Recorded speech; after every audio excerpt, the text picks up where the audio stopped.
आम्हाला काही जे आमचं आहे ते आरक्षण आम्हाला द्या. आम्हाला एसटी आरक्षण म्हणून द्या. आमचं आंध्रामध्ये आमचं एसटी मध्ये आम्ही. नमस्कार. शक्यता आहे की हे जे बंजारा बांधव आज जो दाढ़ी दाढ़ी पानी पड़ रहा था पानी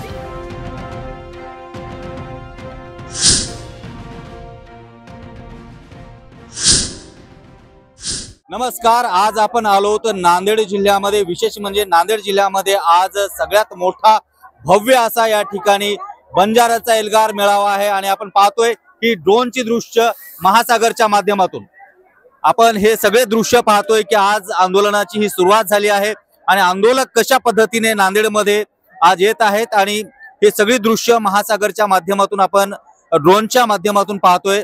खरं तर आज जो येणारा वर्ग आहे हा प्रचंड मोठा वर्ग या ठिकाणी येतोय आणि या ठिकाणी ज्या पद्धतीने लाखो बंजारा भाविक या ठिकाणी येत आहेत. आज खरं तर या ठिकाणी बंजारा भाविकांचा या ठिकाणचा जो मेळावा आहे, एल्गार मेळावा, जवळपास 2 ते 3 लाख बंजारा बांधव या ठिकाणी येणार आहेत. त्याचबरोबर या ठिकाणी विशेष म्हणजे पारंपरिक वेशभूषामध्ये देखील काही महिला आलेल्या आहेत. आपण हे सगळी दृश्य पाहतोय. ज्या पद्धतीने नांदेडचं हे एंट्री गेट जे आहे, आसनाच्या आजूबाजूचा हा परिसर आपण आहे आणि या ठिकाणी येणारा जो भल्ला मोठा वर्ग आहे, प्रत्येक तांड्यातून वाड्या वस्त्यातून बंजारा समाज आज एकटावला आहे. बंजारा समाजाची ताकद आज ही मेळाव्यातून दिसून येते. कुठून आलात आपण? आम्ही परोटी तांड्याहून किनवट तालुका. अच्छा, काय काय मागणी आहे आपली? आम्हाला काही जे आमचं आहे ते आरक्षण आम्हाला द्या. आरक्षण असेल एसटी आरक्षण. एसटी आरक्षण.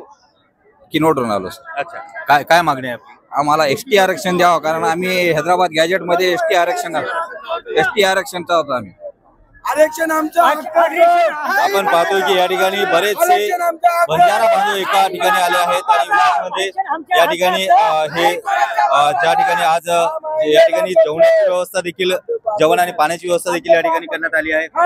मी बायवाड तांडा हिमायतनगरतून आलेला आहे. आमची एकच मागणी आहे, आम्हाला एसटी आरक्षण म्हणून द्या. आमचं आंध्रामध्ये आमचं एसटी मध्ये आम्ही, कर्नाटकमध्ये एससी मध्ये आम्ही, तर आमचं महाराष्ट्रामध्ये का नाही? आमचं एक बंजाराचं एकच मागणी आहे. ठीक आहे. आपण हे पाहतोय की या ठिकाणी सगळे हे बंजारा बांधव जे आहेत हे सगळ्या पारंपरिक वेशभूषामध्ये या ठिकाणी बसले आहेत.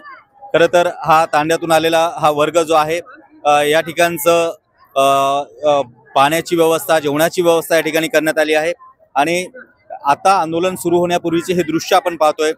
याच्यानंतर आंदोलक हे नांदेडकडे रवाना होतील आणि त्याच्यानंतर भला मोठा एल्गार मेळावा या ठिकाणी निघणार आहे आणि हे सगळी दृश्य हे पारंपरिक वेशभूषेमध्ये आपण पाहतोय की ही जी वेशभूषा आहे ही बंजारा समाजाची पारंपरिक वेशभूषा आहे